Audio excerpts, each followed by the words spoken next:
by this, and this is what Ghetto has done today about a lie detector.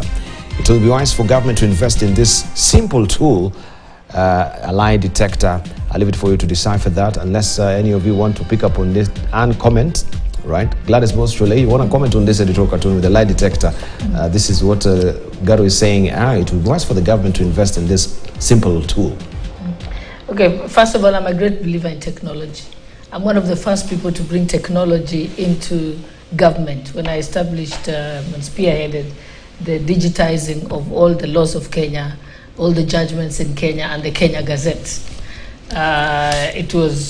Yes, I believe in the power of technology. To this day, Kenya Law Reports, which I started, lives. www.kenyalaw.org. So when we talk about technology, whether it's, I just don't, you shouldn't pick out one technology. Lie detectors is one of them. But one of the ones that we should start with is body cameras for police officers.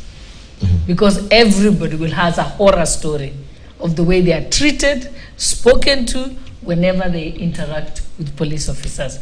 We talk about who shot who, at what stage. If we have a body camera, the clip is going to be paid by the media to tell us exactly what happened.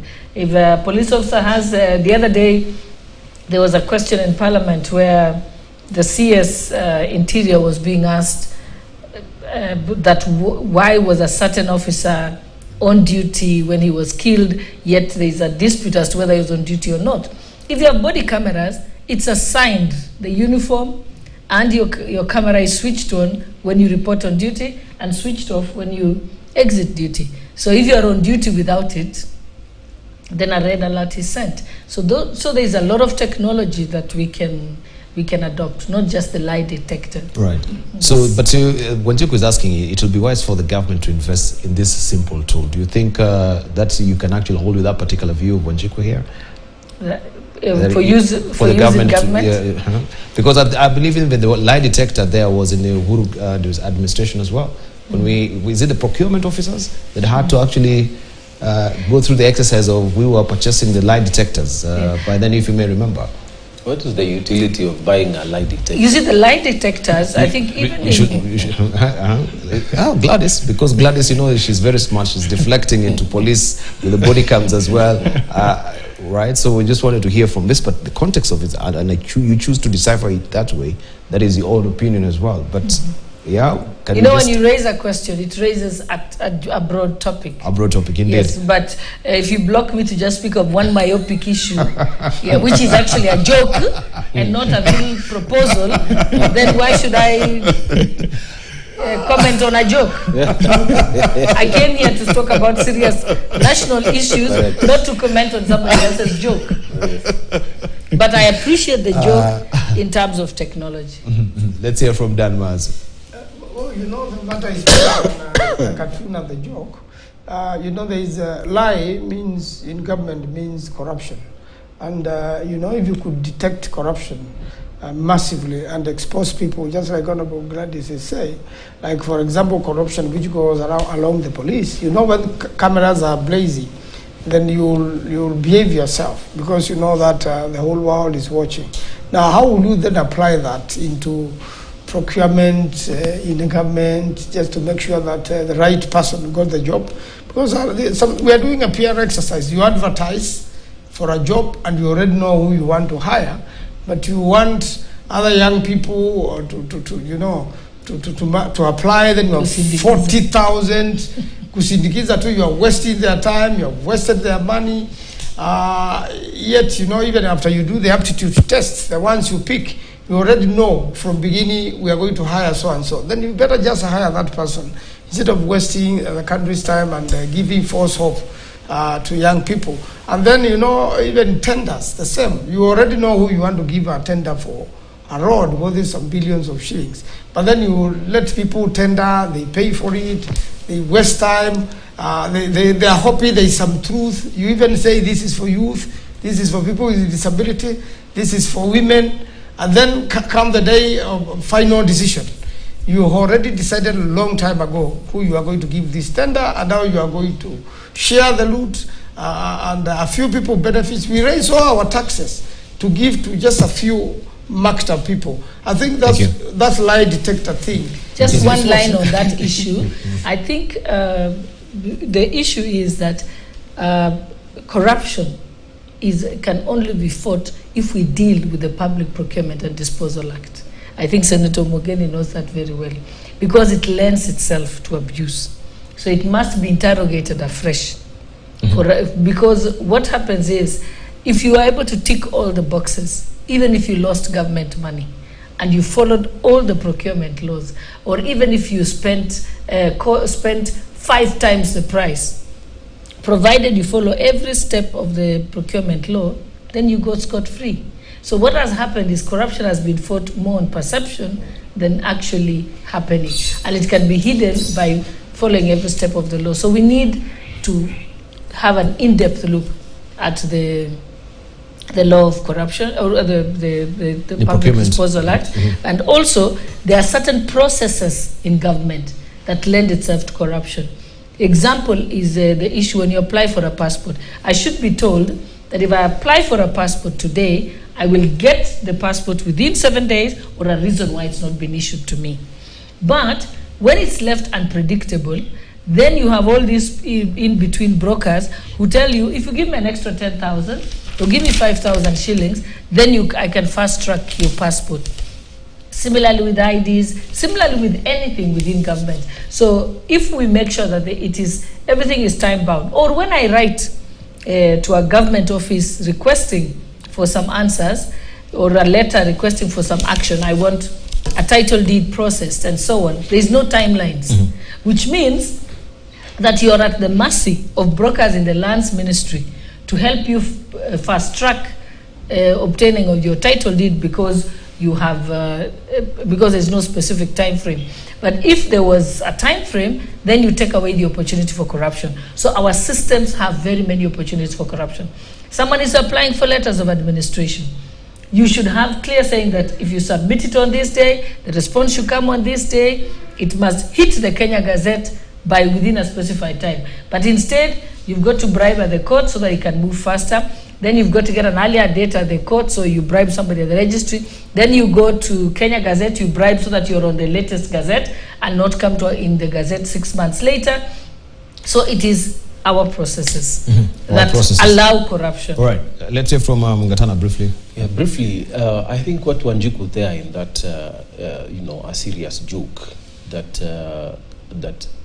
has been drawn there. I think Wanjiku is talking about more of the promises the government has given, and she is depicted as not believing that they are happening, so maybe it's false.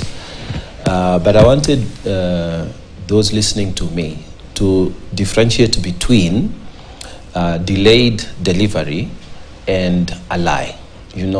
If we are delaying, it's just a matter of being patient. But sometimes also they have to distinguish between propaganda and what is really happening. I want to tell them, in October last year, the inflation rate was 8.9, heading towards the 10%, two-digit figure. As we are talking now, the figures from CBK are telling us the inflation rate is now doing 6.8. Okay? It's a reduction of what we are. These are the facts. Let's not talk about propaganda. The collection in terms of taxes in Kenya, it has increased by 19.4% this October as compared to last year, October. What are we saying? We have collected 170 billion plus in this part of by the October figures. So again, we are saying our collections have increased.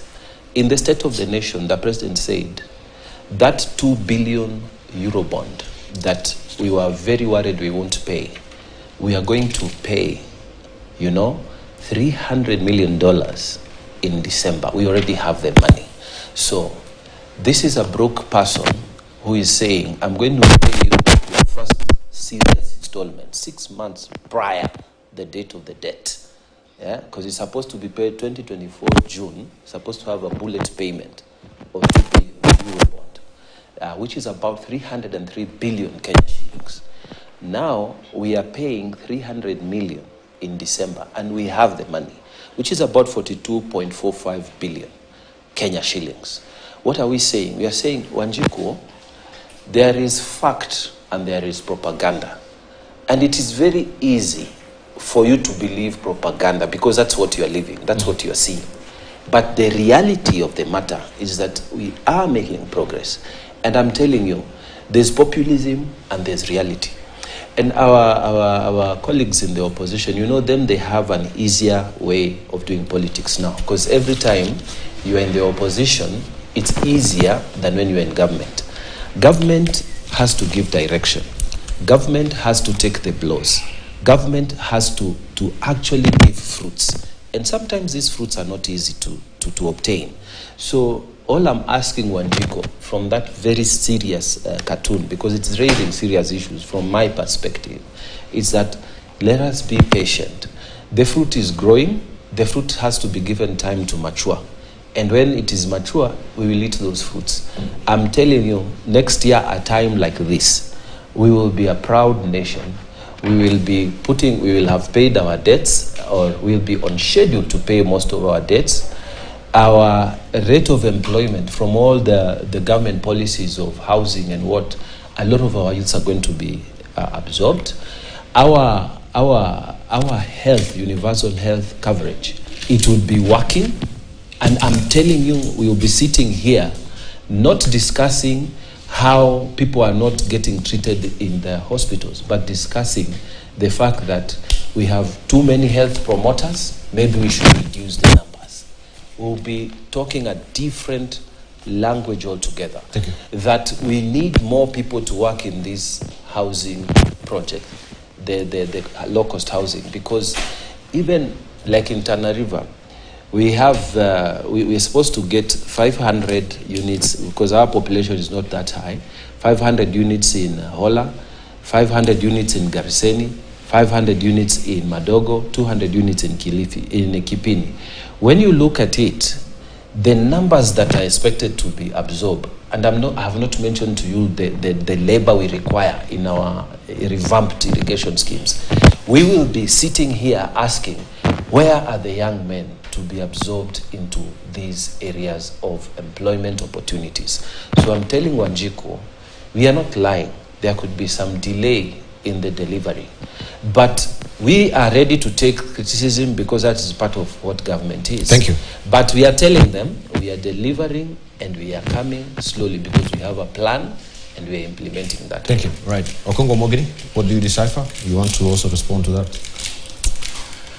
You know, I've listened to my friend here, my good friend, learned friend, Senator Mgatana. The first thing I've asked is, maybe that lie detector should be here so that we, we detect whether what he's telling us are lies. Facts. Should have already read that big one. I think we need the CBK figures are facts. You know, Dubal, I've had the advantage. I've been sitting in this national dialogue, and we had CS Treasury, Njuguna, Professor Njuguna, appearing before us. And you know, the first thing he put on the table before us is that they are not able to meet their collection targets as government. And that is CS Treasury speaking.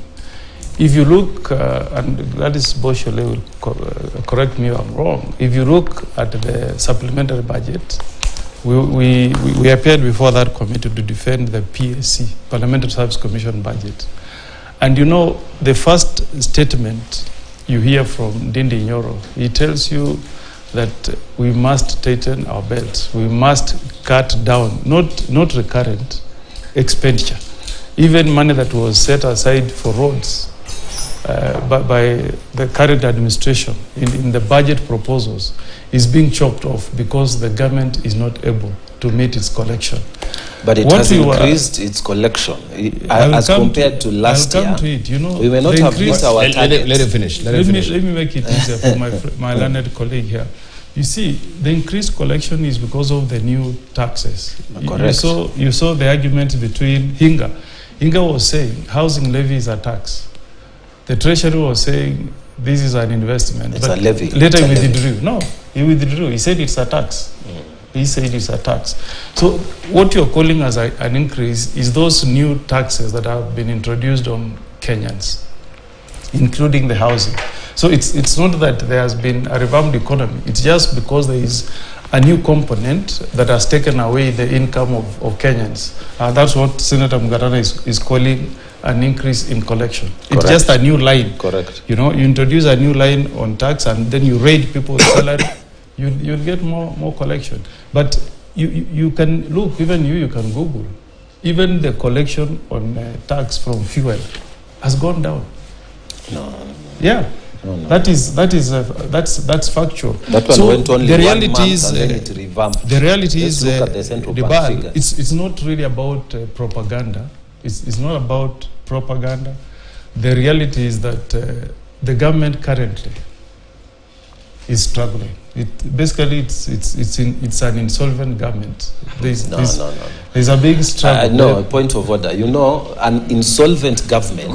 No. Let me say this. You know, let's not. We are in public. Let's not propel things that are not there. An insolvent government. Can you finish? Then you can make a point. No, there's some things which are not right. You know, an insolvent government is like the one in Ghana. Ghana failed to meet its international obligations. It defaulted on international payments that they had committed as a nation. Kenya is far off from that. Kenya is, in fact, paying its international obligations before time. Thank you. Let's let be him fair finish. also when just we are give him time. his, he makes his comment as well. Dibal, make use of that bell. Okay. So that Indeed, it reminded me. Okay, our problem, when people are contributing, I have this problem of sitting back and patiently listening, so that I also reflect and respond. So protect me from my good friend. I will. Senator Mugatana. So really, in terms of the performance of Kenyan economy, we are doing well. We are not doing well at all, and I feel saddened when I appear in this show and we keep on making promises. You know, we started with the first 100 days, 6 months, 1 year. You have had now the promise from Senator Mugatana is when we come back here next year. You know, Kenyans don't have time to wait till next year. We need solutions like yesterday. Some of us who have come from our counties, I was in Nyamira, and I can tell you, you go to a Catholic church, the priest stands up and he tells you, Senator, go and talk to that. They don't know that I'm not in government. They go and tell the president to listen to us. You saw the communication from the Catholic bishops. You're making life so hard for Kenyans. And maybe one day I'm going to invite Mugatana to travel with me, to go to the ground. Because at times you can be in government and you don't have your ear on the ground. Things are so bad. And people have figures. A teacher in an SDA church I went to on Saturday stood up and said, how do you expect us to run schools when you reduce capitation fund from 22,000 to 16,000? What are you people doing in parliament? These are very hard questions, Mugatana, that we are being asked. Right. We are being asked by the people we represent down there. So I want to ask humbly, if the president ever watches this show, if he ever watches this show, Dibal, people down there are suffering. And when you talk to people, they say, we trusted the president. He spoke to us, the language was so sweet, was so appealing. And we all thought once he wins, things will be so nice for us. But now we are suffering more than we ever suffered during Kibaki's, Uhuru's presidency. Uhuru's. I don't know whether that I didn't actually cross-check. Somebody stood up and said they used to pay 18 shillings per unit on electricity. He said nowadays it's 31. That's a Kenyan talking to us down there. I don't know that is the prevailing situation, that electricity has gone up from 18 shillings per unit to 31 shillings. And you know, these are things that impact on the common mwananchi who is trying to survive, to eke a living on a day-to-day basis. So really, I expect the government to come up with measures that can cushion the common mwananchi. When you increase, I don't know what will be the bombshell today, because we were warned by CS Energy that the cost of fuel is likely to rise this week. If that happens, then Kenyans will have nowhere to run to. You would have pushed them to the corner. So in summary, Dibal, life is hard for Kenyans. The government has done literally nothing to cushion Kenyans. The only appetite I've seen from government is to raid the pocket of Kenyans. That housing levy has not been matched by an increase in salaries of Kenyans. The rise in the cost of living, including the new tax of 8% on VAT on fuel, has not been matched by a rise in the salaries of Kenyans. And that's what countries do. When you see that the cost of living has gone so high, you cushion the populace by increasing their salaries. Have you seen a salary increase for Kenyans? The answer is no. All right. May I just say, just butting on one issue. You see, he's saying Kenyans need a response now, and we have it. And I'm saying from my county, you know, we had a dead irrigation scheme called the Tana and Athi River Development Authority, TDIP program in Tana River, in the Delta. You know, the president has pumped 450 million. The pilot program alone of just 500 acres has changed the entire place in Gamba. If you go now, you will see the rice stocks going like this and like this. Hundreds of people employed in that place. This is the reality. Money is circulating there, you know. We opened the mango factory the other day. When the season comes, the capacity has been increased so that people now will have more mangoes being processed in that place, the storage capacity, you know. When the president went up to Bura irrigation scheme, he opened the water so that the irrigation scheme used to pump in 10 million shillings for diesel purchase every month. That works to 120 million per year to just spread water. And then because they were not able to maintain that the water to large areas, we're only having 5,000 acres undercropping. Now, with the water, with that project opened now, when the president launched it, the water now will be coming down, will be flowing through irrigation. The plan is to increase the acreage to 15,000 acres from the current 5,000. And it's going to grow further to about 25,000. Why? Tana River County has been, earmarked as the one place we can produce rice. Currently, the government of Kenya is spending 64 billion on the rice import. You know, we have a deficit in terms of the food importation. You have to get rice from Pakistan, and yet we can produce it in Tana River County. Yet we can produce it in that whole place where once the Galana Kulalu starts functioning, once the pilot programs are done, we will have food. So what I'm saying is like, there is reality. Yes, for now we are suffering. But I have said, and I'll say it again here, if you are putting an investment today to open a shop, you will have to spend money. Thank you. If you are putting an investment today to buy a matatu, you will spend money. So at the initial stages, you will have to invest, and Kenyans must accept this. Thank you. Let me finish that. It's very important because you gave him airtime to say all the woo stories. I am asking for airtime to say the truth. When you are investing, you are putting a mortgage. You have to tighten your belt. But over time, the business will pay. If it is your butchery, it will pay. Over time, if it is your matatu, it will pay. Over time, if it is your shamba, you will harvest. So let us agree that it is true. Now we have to tighten our belt. But over time, and the signs are there. In my county, the signs are there. With the figures from CBK, the signs are there. The fact that we are able to pay money for our economy and meet commercial debts. You know, Eurobond is not like IMF or ADB, African Development, or World Bank loans where you can go and talk. Eurobond, it is the market. It is the integrity of the nation's, heshima ya Kenya is what has given you that money. So if you don't pay, it is in the open market. If you don't pay, your country will be rated down by Moody's and all those other people. We are paying. That's what I'm saying. And it is because we are investing now. We have good plans, and those plans are being implemented. Thank So you. it's wrong for public figures to keep saying things that are not saying the whole truth, because it's true we're having a problem, but as we go it's improving. What is wrong with colleagues also saying the truth? You know, maybe that lie detector, they also need it, because they are only using it All right. to measure now, but they are not saying the you. entire truth. They are saying half truths. Or I wanted just to bat it, because on the inflation rate, you're right, that is it's dropped to 6.9%. Correct. 6.92%. But on the fuel levy collection, that has dropped nearly by £1 billion shillings on high taxes. Right, according to the recent report that is there, collection from the Petroleum Development Levy dipped by nearly £1 billion shillings in the year, of course, ending June, pointing to the depressed consumption of super petrol and diesel. So that is the reality on the ground as we move on as well. So you're our lie detector, this one? No.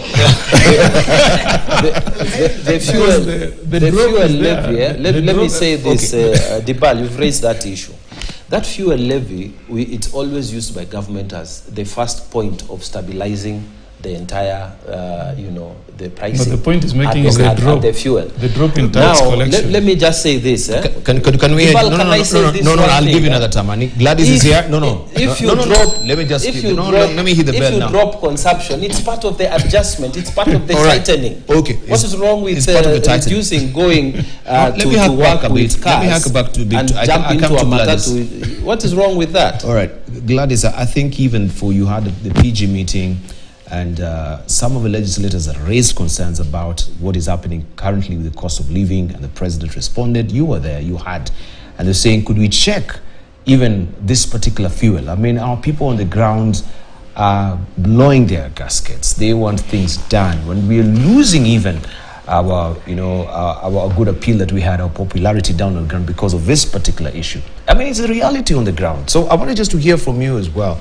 There was issue of stabilization of course, the stabilization fund to try and address this. Today also everyone is eagerly and anxiously awaiting to hear what will come from EPRA. Will it still stay the same, or will it go down, or will it even go a notch higher? Could you speak to what you're hearing here, please? Okay, first of all, the president and even the deputy president during the inauguration did not mince their words that they had inherited a country with empty coffers. Mm-hmm. They confirmed that they inherited a country in a difficult financial situation. And not just that it was they clearly stated that borrowing was out of hand, that fiscal discipline had been thrown through the window. They confirmed that collection of revenue had been affected. They confirmed that we had overborrowed and were spending for every 100 shillings, 67 shillings was going to debt repayment. And so the president did not pretend about the situation. So when we tell Kenyans that life is hard, it's not news. They already got that news. Then the president moved on to say, we are going to do something as government. One is stop borrowing, or at least put a cap on borrowing. And that happened immediately. Because that's what you do. You don't continue borrowing. It would have been very easy if it was a populist government for the head of state to say, I'll just subsidize food, I'll subsidize fuel, subsidize everything. But what that is just a quick fix to make people happy temporarily. But the country was going to burst eventually. But in order to get the country back on its tracks, you've got to make certain difficult decisions. So the difficult decision is, because we've cut back on borrowing, life became slightly more difficult. Number two, relating to the fuel subsidies, again, the government made a very clear decision that we are not going to subsidize consumption. We shall subsidize production. And all these interventions that are being taken, what we should be asking ourselves is, yes, life is difficult. But as a leader, the question I ask myself, is the government taking serious steps to ensure that in the long run, we shall turn around our economy? And when I assess it, the answer is yes. One, We know why we have the Kenya shilling was depreciating. One is because we are a net importer of even the most basic things. We are a net importer of edible oil. Edible oil is the second largest import after petroleum. Yet this is something we can produce as a country. If we do that, then we save on our forex, which means it doesn't matter what the price of petroleum becomes, we'll be able to afford it because our shilling is strong. We are importing rice. Now there is interventions by government, as you've heard, in Tana River, to ensure that they start planting rice so that we produce rice so that we stop importing it. Again, that's going to alleviate the cost of living. So cost of living does not change by you complaining that the cost of living is high. You must ask yourself that what are the interventions that are being taken by government. When you look at the current, what people are saying that it's a subsidy of fuel, it's not being subsidized. It's using the petroleum development levy, which is collected from when you purchase fuel, is being used back to help cushion the public from fluctuation of fuel prices. We know what else makes the cost of living high: the cost of education, the cost of health, and the cost of agricultural production. And those the government has also got dealt with. One is that all students will be able to study in TVETs, MTC, universities under a scholarship program, depending on your ability to pay. So we are saying you, Dibal, who can afford to pay for yourself university fees, will not get 100% subsidy, scholarship. You will get maybe 20% or 10%. And then the needy students can get a bigger percentage. The big changes that have been made and the overhaul of the National Hospital Insurance Fund is to ensure that everyone is able to get a health coverage. So that, and that has been done by passing the 3 laws: the Facilities Fund, the Social Health Insurance Fund, the Digital Health bill that has become an act of parliament already.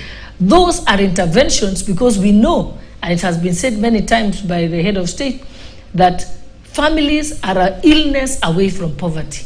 Because the moment one person is sick in the family, that family goes bankrupt, which means they cannot do anything else. We go to agriculture. Agriculture, we know, is the backbone of the economy of Kenya. And it is also one of the, if well optimized, is going to be one of the biggest employers of young people. So in agriculture, what happened? Subsidized fertilizer, so that as a result, we've been able to have 200,000 more acreage being planted in this last season than was before. That's a plus. And this time, it's dropping from 3,500 for fertilizer to 2,500. And know what's going to happen? We will increase from that 200,000 acres. It's going to become more. If you look at the sugar, again, we are a net importer of sugar. How do we ensure that we save our forex and improve the cost of living? Is by tackling the challenge of the sugar industries. Recently in Parliament, we passed the privatization bill. And with that privatization bill, the government was able to put in 117 billion into the sugar industry. Those are the government-owned sugar industries, to pay farmers, to pay outstanding debts and so on, so as to attract investors who can revamp our sugar industries. Again, if we are able to produce sufficient sugar for use in this country and even for export, we will earn foreign exchange. So the cost of living can only be tackled because of certain interventions. We also had the challenge that Kenya was of our debts. And like you said, and you had the president in his State of the Nation address, that we are retiring 300 billion of the Eurobond that we have. And he has said by next year, we shall have retired the entire Eurobond debt. That brings Kenya to a good place, which means we are able now to negotiate for cheaper funding. Thank you. To be able to undertake our programs. The tightening of the belt and cutting of the cost is also to ensure when government has a lot of demands on its on money, what happens is government has to borrow locally. And when government borrows locally, interest rates go up. And interest goes up, inflation goes higher, and even the Kenya shilling also depreciates. So yes, we've got to have some tightening of the belt. And I think now I appreciate the cartoon. It took me a while to understand, because Wanjiku is saying maybe government is lying about this. But what we should be telling Wanjiku is the result is not instantaneous. These interventions it will take time to bear fruit, but when it does bear fruit, it will be sustainable. Thank you. Any quick fixes will not be sustainable and will eventually bite us. Right. So Kenya is on the right economic transformation trajectory, without doubt. It's just that we are being very impatient as leaders and selling the sad story. And I always use this example to my people because they understand it when you talk about cows. I always say, if you have trouble at your home and you want to feed your family, you acquire a cow, most likely on debt. It will take at least almost a year for that cow to calve down. And then you can start milking that cow. Then you can start feeding your family. And hopefully by the next season, you will have it calving down a second time. And by that time, you may have some milk to sell and change the economic situation of your family. Right. So nothing happens overnight, including, I always use the example also, having a baby. You don't get pregnant today and give birth tomorrow and the baby walks the following day. That doesn't happen. It takes time. It takes 9 months to live a baby. It takes several years to make that baby an independent, grown-up person who's able to stand on their own feet. Right, so yes, why do we want this particular change to happen overnight? It's not going to happen. We're not saying it's a good thing, but we're saying things are tough, but they are going to get better. All right, I wanted just to put tails on the question of consumption. Not subsidizing consumption, but subsidizing production. Yes. And I'm inclined to wonder then, isn't power also a subsidy of production? That should be considered. Why would we take it a subsidy of consumption and not production? Because power drives everything. And we should consider subsidizing power, because when we have power that is affordable, then also we spur and stimulate the economy. And if that particular access to power is prohibitive and exorbitantly expensive, then it slows down, the wheels of the economy at the end of the day. So when the president, for me, with the little understanding that I have maybe of economics, it's one of the key factors of production, factors of production alongside capital and labor and all. Why would we say we are subsidizing the production? And when we talk about this production, I want to get a broader understanding. What exactly do we mean? Tibal, economists will tell you that when you make a decision that we want to subsidize production and not consumption, then you make a list of those items of production. You may come up with a list of 100. Then you tell yourself, which of these 100,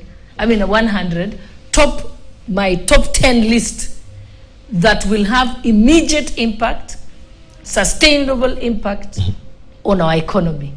So it doesn't mean that you subsidize every form of production. You choose the areas that will most give you positive results, long-term and the highest. All right, so I'm listening because I'm trying to look at the 4 factors. There are always 4 factors of production. Okay, you know, about today, you are very lucky. These are very senior lawyers, very senior citizens, and people who have had an opportunity in one way or another to participate in government. I wish Honorable Gladys, who was my law professor, is in the middle of advising government. Unfortunately, she is processing Parliament, and she's doing very well in processing, things for Parliament. But there are simple things which we must deal with as reality. The truth is, when you have increased, from statistics, when we have increased the cost of fuel, many people are not using fuel. They have gone into other alternatives. Somebody who was using a tractor to farm, he's gone back to the bulls. Somebody who was using border to move has decided to walk that distance. And therefore the border man spends the whole day there and he has no money and is yet to pay for the debt of the border. These are the realities now on the ground.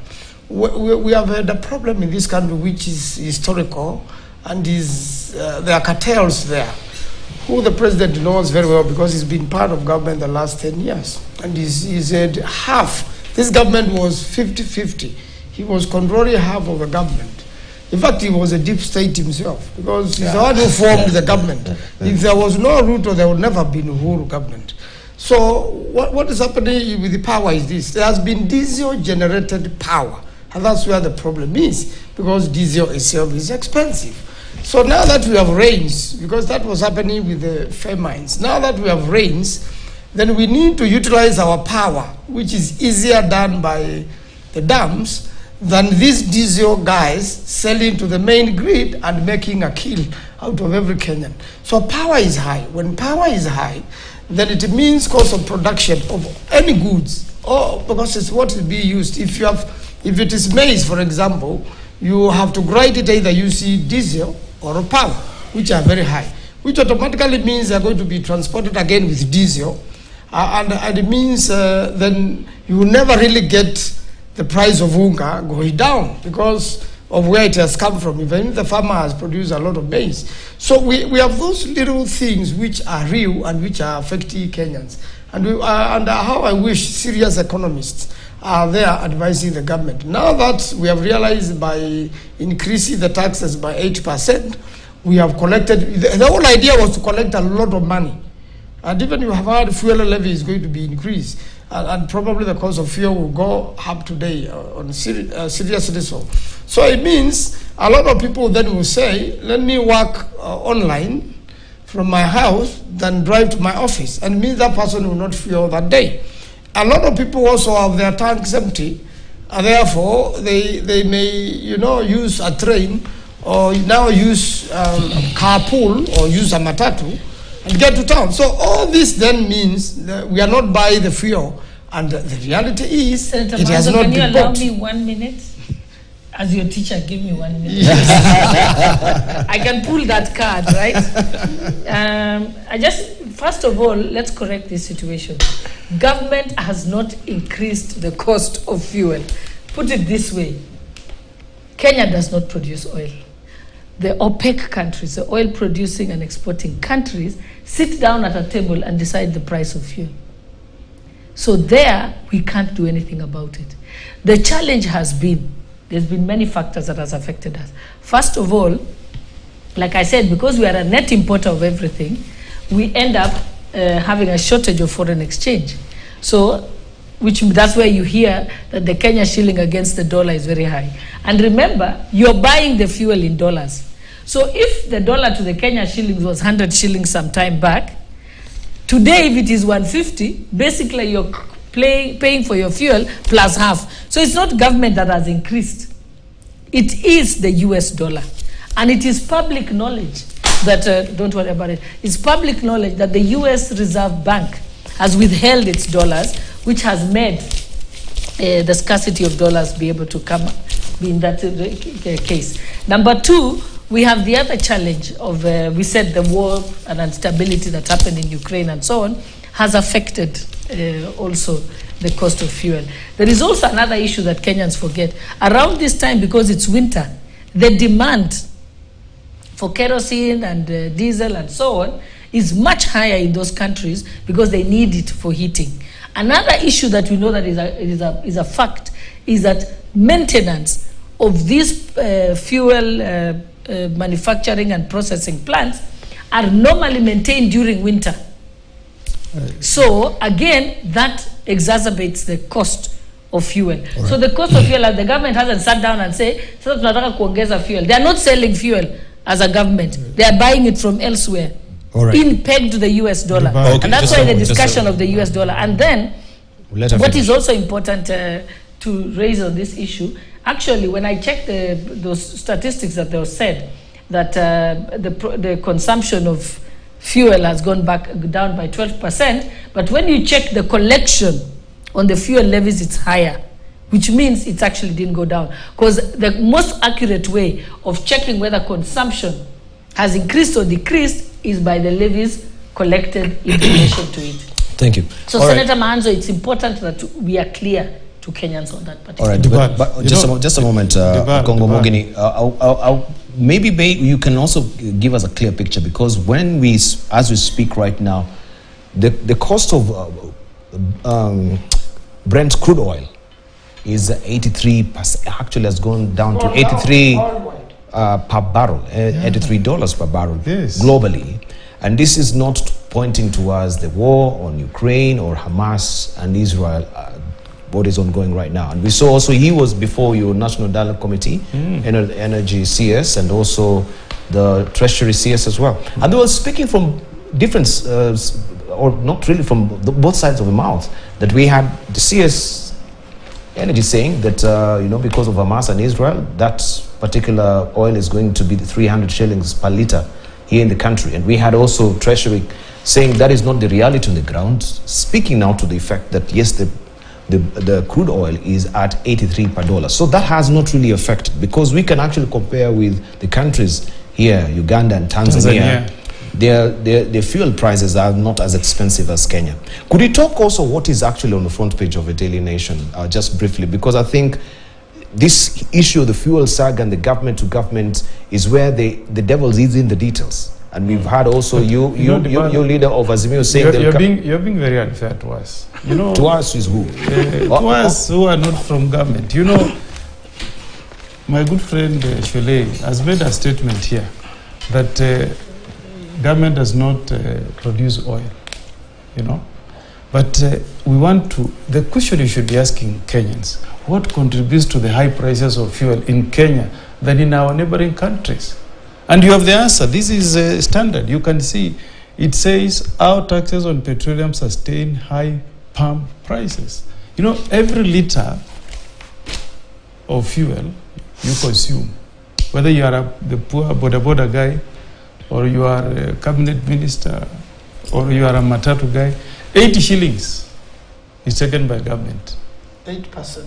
80 shillings. 80. You can imagine. Because of the appetite the government has on raiding Kenyans' pocket to raise taxes. If you remove the 8% tax that was introduced by the government, by the Uda administration, the cost of fuel will drop.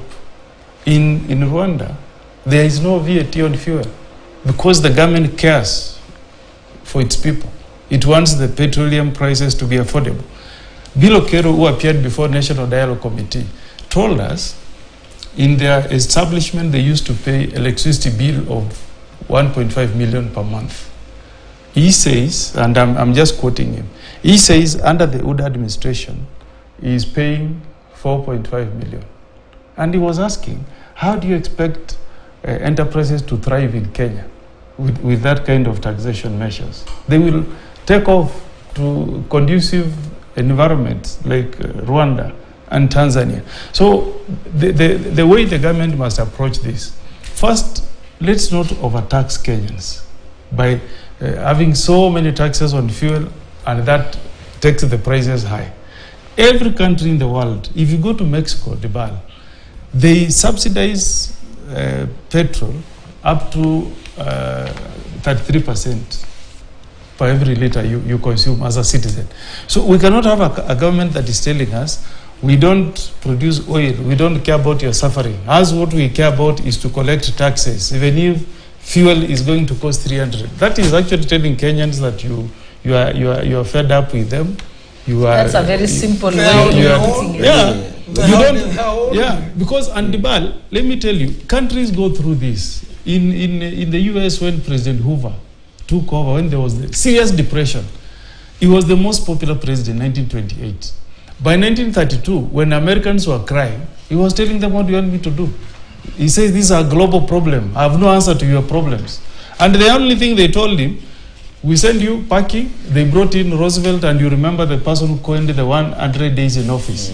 Roosevelt landed in White House, and within the first 100 days, he had solved the problems of Americans. My friend says, Mheshimiwa Gladys, Mheshimiwa Mugatana, You cannot let Kenyans die for the next 1 year. You are telling them you will fix the economy. These guys, I don't know, connect with the people on the ground. Let me, allow me to tell Senator Mogeni. Just a minute. Yes. People want solutions today, not tomorrow. They are suffering today. You cannot, it's like a sick person, you cannot tell him you will not go to hospital till I'll build it next year. You must tell them there is an alternative hospital somewhere. So the government of the day must have feelings on the suffering of Kenyans and look for solutions today. One of the solutions is to reduce these taxes. You cannot overtax Kenyans. You raise tax on fuel, you bring housing levy, you have brought NITA, you have brought I don't know what. It's choking Kenyans. Can I say something? So when we raise these issues, if you read the standard, there is a question you raised. If you read the standard, and if you are on WhatsApp, you will see that even MPs from UDA, I think the ones who are connected to the ground, the MPs who are asking Turkana oil isn't helping. Is that the one yes, asking? Yeah. MPs, they said, yeah, actually, they have actually brought feedback. When MPs are coming to tell you, kwa ground, mambo ni tofauti, you must listen to them. Senator Cheruiyot has even written here. He has written an article on page 16. That's the majority leader. And he's saying the government must do something. Please, listen to the people. The guys who are going to vote for you or vote you out in 2027 are the people who are crying today, and the government does not want to listen. Right, just a moment, just a moment, Mugatan. I'll give you a chance just to answer as well, Gladys, that you had asked the question. We are not an oil-producing country, which is true, but we have also these MPs the MPs are asking why Turkana oil isn't helping Kenyans yet. It says a section of members of parliament from Western region have petitioned the government to investigate why the oil in Turkana County is not benefiting Kenyans at a time when sky-high costs are hurting consumers. And through the Western MPs caucus, the lawmakers want the state to put the interest of Kenyans first before commercializing oil. I went where that oil is being produced. Okay, so just very briefly, first of all, the comparisons that Senator Mogeni is making, you cannot compare Kenya and Rwanda. You're not comparing apple for apple. You're comparing apple and a banana, because where Rwanda is at the moment is not where Kenya is in fiscal distress. So you cannot compare the two. When Senator Mogeni says that we should increase salaries, where would the salary increase come from? It can only come from two sources: borrowing or taxes. Correct. So unless he knows some other place from heaven where he can bring in money for increasing salaries, he's talking from both sides of his mouth. Also, we are not saying and we are not denying that life is difficult for Kenyans at the moment. We admit we are local leaders and we actually interact every day with the public. So we know that life is hurting. But all we are saying, telling Kenyans is, please be patient. The government has taken certain measures that will change this around. Just the way you can tell your children in your home, at the moment, things are tough. Let us cut down on some of the things we used to have. But I promise you that in a year, things are going to get better. That's the message that we are sending to Kenya. On the issue, before I get to Talo, on the issue that Senator Maanzo talked about, that why can't we move to thermal, geothermal, hydro, and solar? Actually, Kenya was recognized during the Africa Climate Summit as 92% of our power production is actually from geothermal, hydro, and solar. And we've been fitted worldwide for it.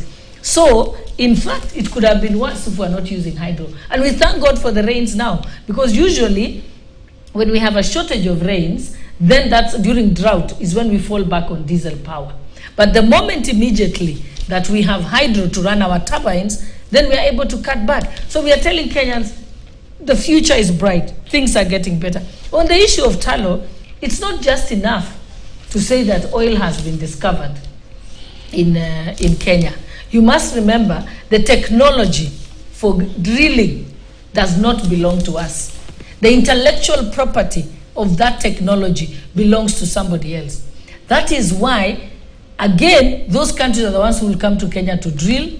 If you look at any country, whether South Sudan and so on, if it was as easy as drilling it yourself and using your own technology, that's why they can come to us and say, sorry, it's not viable. Because it's their technology. If we had our own technology, we can drill the oil whether it's viable or not, just for local use. And that's the reality. It's like you tell ourselves, the equipment you're using here, I can see it's Sony. You pay premium price because it's not your technology. You don't manufacture it here in KTN. When we talk about computer technology or any type of digitization, we pay. I know that this Standard Group Limited spends a lot of money paying for licenses for various technologies that they use within here. So yes, it comes with a cost. It's not good enough to say we have the talented Dibal, we have great cameramen. The point is what you're using is not technology that belongs to this group. So it eats into a lot of your profits. So it's important to look at it from that wider perspective. And that's why I said, let's go back and ask ourselves, what you should be interrogating as a media house is not the wide range of complaints. It's saying what interventions are being made. And like I said, on the agricultural production on subsidies and then privatization of sugar, there's also other interventions. We've realized that the cost of Unga has got to do with also post-harvest losses. That's why government has invested in dryers, where farmers will be paying 350 shillings a piece in order to undertake the drying. The government has also invested in coolers so that we don't have losses and that exists. So what gives me hope, and the hope that I'm selling to Kenyans, is that as a leader, I can look my people in the face and say things are tough. But you know what? The following interventions are being taken by government so that this country can turn around. And I can tell them, as your leader sitting in parliament, it is my job to oversight the executive, to ensure that those steps are being taken. So that if the people of Wasingishu today tell me the promised maize dryers have not arrived, then we can summon the CS Linturi to parliament and ask their leader question why it has not happened. If the milk coolers which have been purchased that we know have landed have not arrived, then we can be able to ask those questions.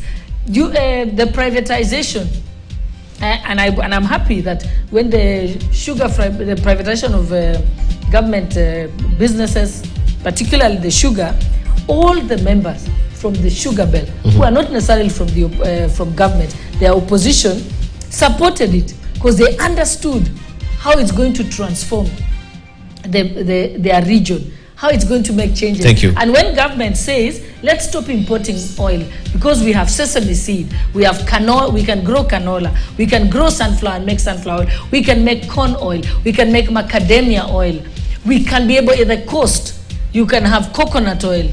Yes, we can make avocado oil. All these imports that we are importing that are unnecessary are costing us foreign exchange. And that is why, remember, every time I keep telling you, fuel is bought in dollars. So if the dollar is expensive, the cost of fuel will go up. What we should fight as a country, which is happening, is to ensure that we control what we should export more and import less. Then we'll be able to afford fuel, whatever the price. Yes. All right. My music is up. We are due for a station break right now. When we circle back, we'll hear from Danson Mungatana, especially on the issue still of fuel and the edible oils, because I wanted to raise a question regarding the edible oils. You've indicated that, yes, we are bound to be importing rice and also edible oils. There has been a contentious issue regarding the edible oils that we had the Kenya National Corporation, Trading Corporation importing edible oils. We have almost 125 metric tons substandard oil that was imported by Kenya National Trading Corporation that was meant to actually alleviate the cost of edible oil here in the country. They are unable now to dispense that particular edible oil to, the citizen of this country because it is substandard. And even that particular import was hiked by around $7 per liter of that particular edible oil. The president has actually instigated an investigation on the concerned CS and the corporation itself right now. Why is it happening right now? And I saw also they were seeking that we need to import more edible oils while this is still here. We have a dead stock. We shall be looking at that and a raft of other issues as well, where the court has determined that the CS can appear now in the plenary, the National Assembly. This is where we had Azimio legislators moving to the courts challenging that particular amendment of the standing orders where the CS will appear before the legislators, but now the courts have determined that that is okay. In fact, they were saying the Azimio leaders or lawyers as well had a very myopic view of the Constitution. We shall be interrogating this as well. And, by the way, also, the legislators are seeking to hive off the